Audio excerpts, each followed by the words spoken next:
Welcome back to the Mini Man Shed.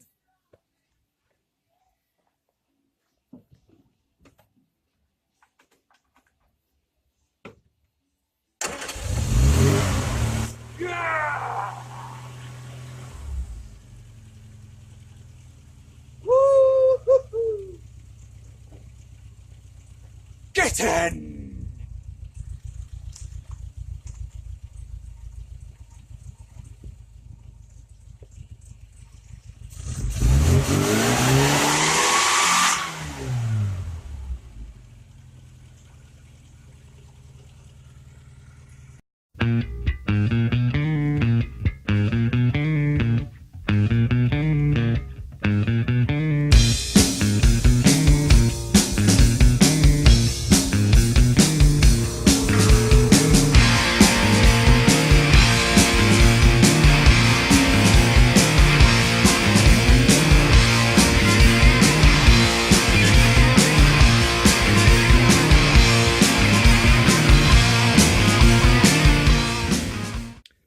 So welcome back. As I said, car's running.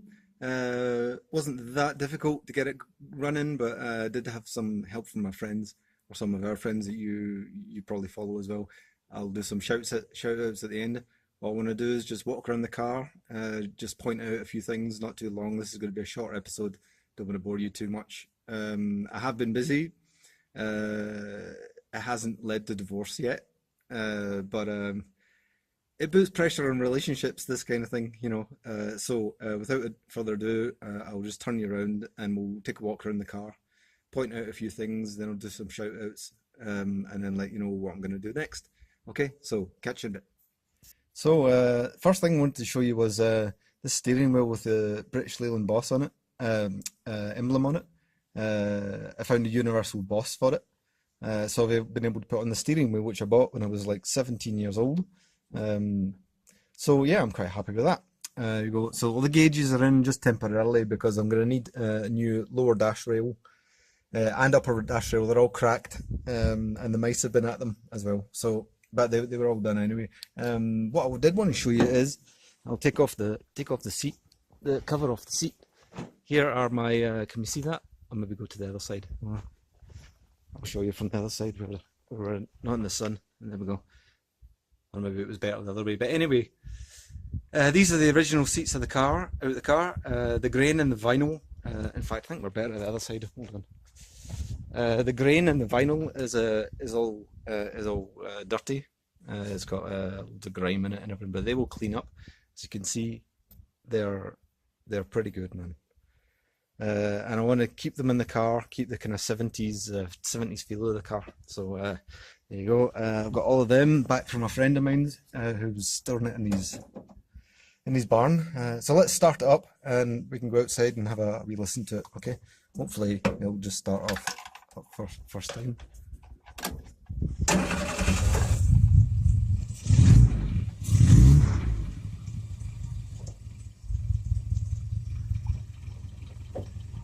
So it needs to be speeded up a wee bit.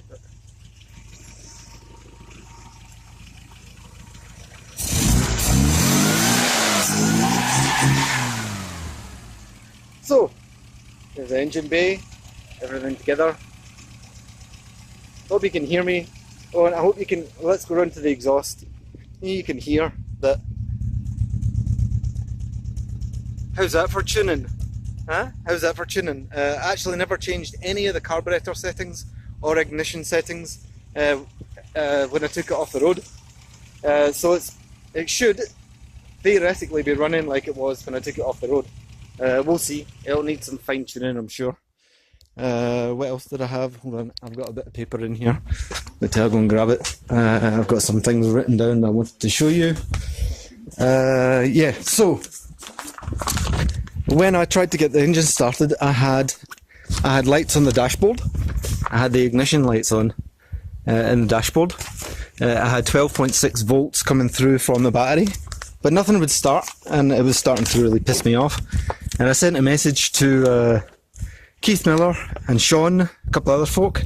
But Keith Miller sent me a link from the mini forum. Can you see in here? See all my new gas shocks, hubs all paint, everything back together again. Together for the first time. But I really like these gas shocks that I got.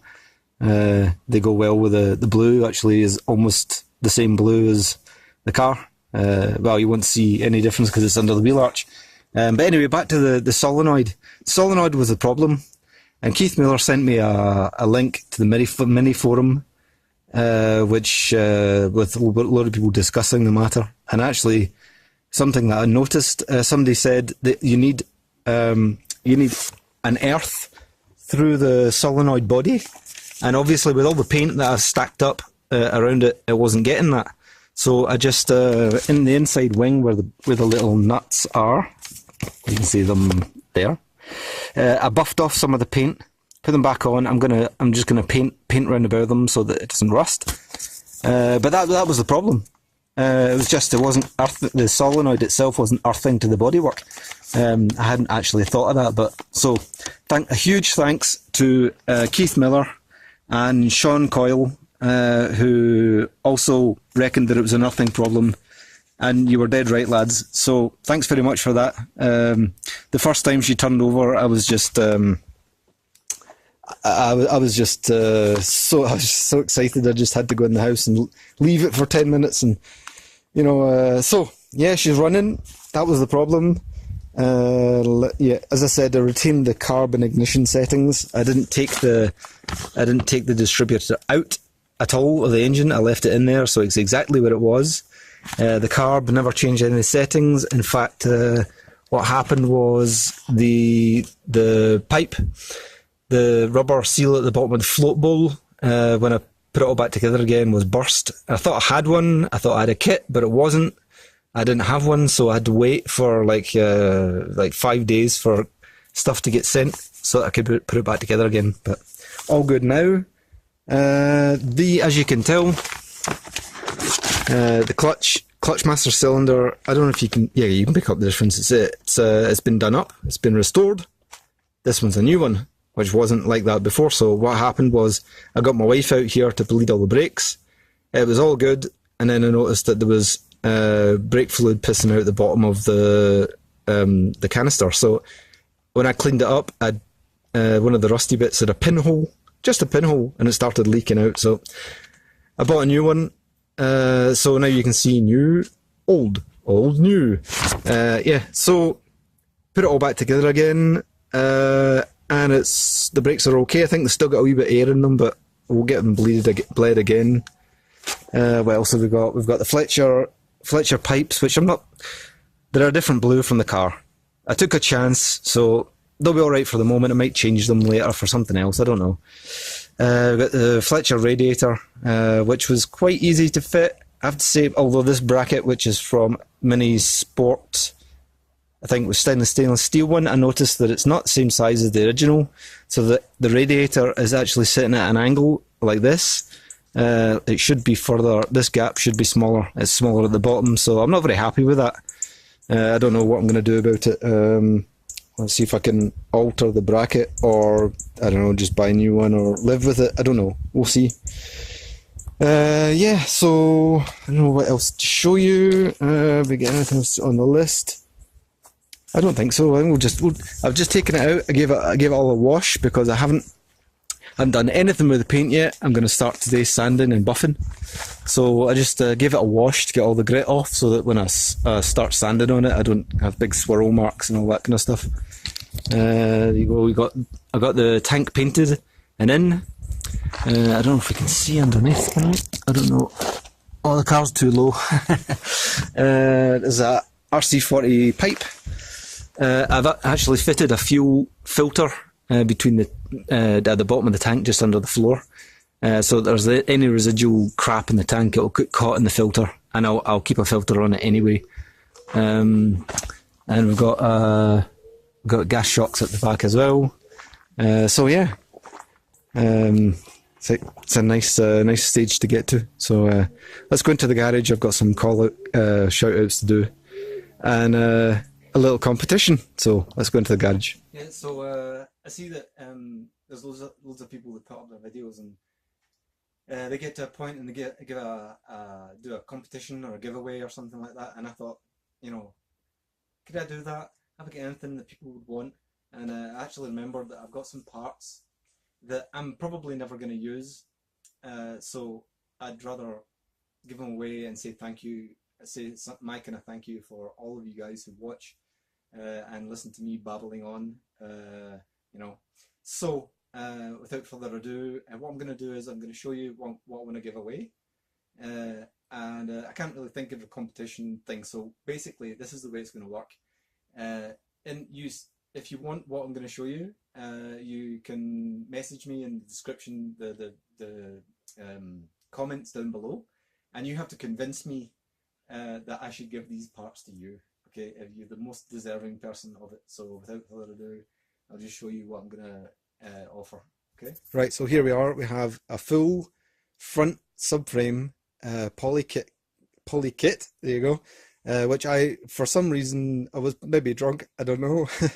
I was on the internet one night and I saw it and I thought, oh, that's a great deal, I'll buy them. And then forgetting that my Mini doesn't have this fixing system for the subframe.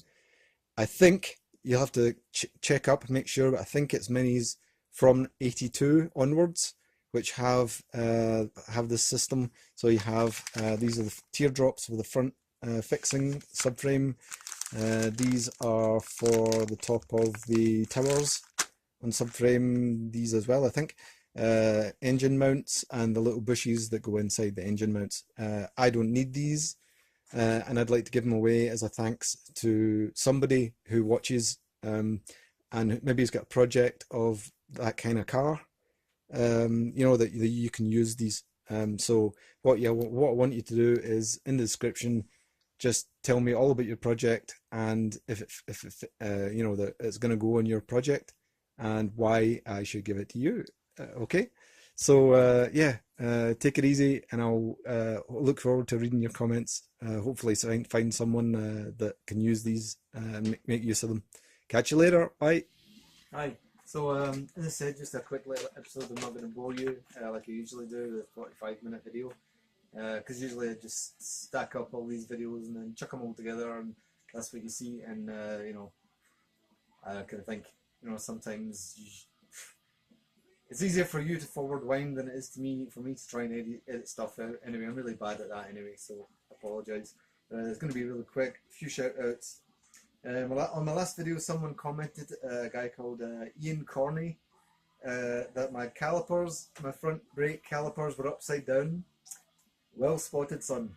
If there was a competition, you would have won the prize. But it wasn't intentional. It was me just rushing ahead and not paying attention to what I was doing. But as I said to him, they had to come off anyway because I had ordered new caliper bolts, stainless steel caliper bolts from Minisport, which hadn't arrived yet. So I had to take them all off anyway. So, but thanks very much, Ian. Well spotted, son. As I said, just a quick reiteration of what I said before to Keith Miller and Sean Coyle, who took the time to get back to me really quickly. Like both of them had responded to a message within, you know, like 15-20 minutes. You know, and actually what they sent me was really helpful, and I did find the problem with their suggestions. So thanks very much, lads. I really appreciate it, because you know when you're so close to getting the car started, you know, and you're like, I just want to get it done today. But anyway, thanks, lads. Thanks very much. The other one was to oh, hold on. The other one was to George Carellis from Soup, who sent me my Valley Pro kit, which I won belatedly because he had forgotten to give the details to Valley Pro. But I actually hear that sponsorship from Valley Pro has been stopped. I don't know if it's suspended or I don't know. But I think I was very lucky to get this because I think I was one of the very last to get it. So this is awesome. It's got pH neutral car wash, it's got bug remover, it's got stuff called Dragon's Breath, which is meant to take the iron oxide off your paint, which is what makes it go opaque, I think. There's glass cleaner, and there's wax, like proper car wax, in my pack. So thanks very much, George, and I'm going to be ready for this soon, because what I'm going to be doing next with the car is sanding and buffing. I've got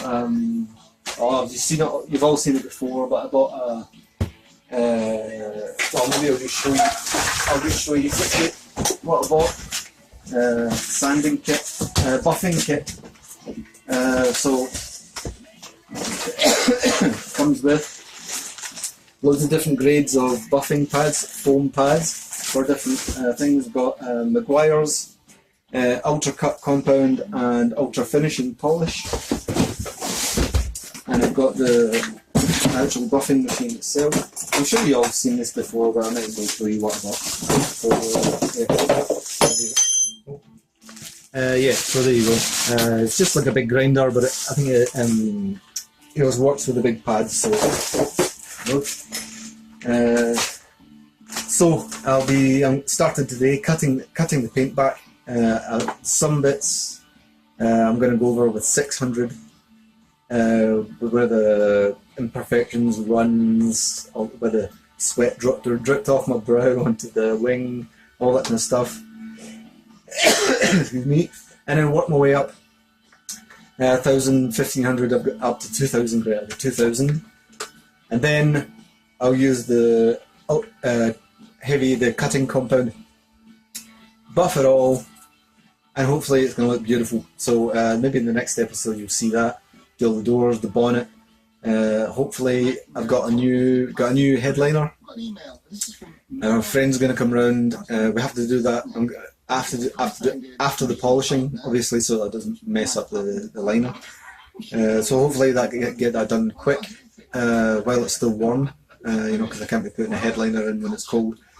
And yeah, that's it. So George Corellis. I wanted to say, I've been meaning to say for ages, big thank you to Martin Dodge, who runs the Ayrshire Mini and Metro Centre, just outside Kilmarnock, on a place called Busby Hill. He's been around forever, since I was a teenager, since I had my minis. Martin's always been there. A big thanks to him. I don't think he'll see it, thank you, because he's more of a kind of an analogue guy, if you know what I mean. I'm not sure if he checks out the internet. I did tell him about my site, but he's my go-to man. If I've got a real problem, I can just phone him. I know he's going to be there. He's a single man, no kids. That's what he does. He's into minis, old cars. So he's my go-to man. Really, really helpful.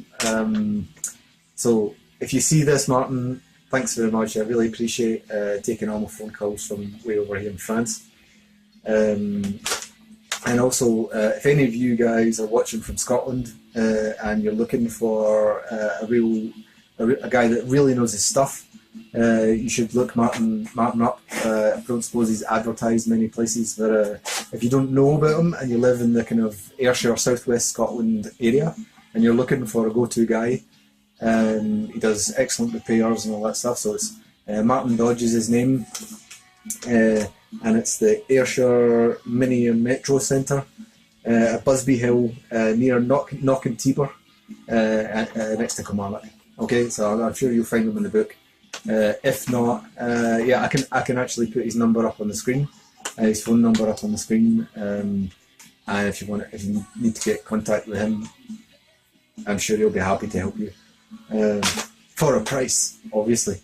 Other thing I wanted to say was Trev's blog. Apparently Trev had some problem with copyright and music and stuff. He's had to take some videos down. He's going to have to alter videos so the music isn't in it. It's just, as I said to him, it's just the world we live in. You got successful, didn't think it would be a problem, but now they take notice of it. So he'll be back. I'm sure. He said he'll be back. Even if he has to start up a new website and call it something else, I don't know. But anyway, the other one was Paul P. The guy always amazes me at the progress he makes. Like, although he doesn't think he is making progress, every time I watch him, he's like, I'm going to do this, and it's done. to get on sand in the car like he did in one of the last ones I watched. Got all his friends round, bosh, job done. So well done, Paul. Good luck with the diet and the cycling and all that. Hope to see you next year Diamond at Bristol. Hope to meet you all. So the next episode, hopefully it'll all be polished. Some more bits on the car, and a lot closer to actually, driving it. Hopefully get it registered and on the road, and drive it a wee bit before the weather gets shitty here in winter time. So thanks very much for watching. Remember to ding the bell if you like it, subscribe, and take it easy. Catch you in the next one. See you later. Bye.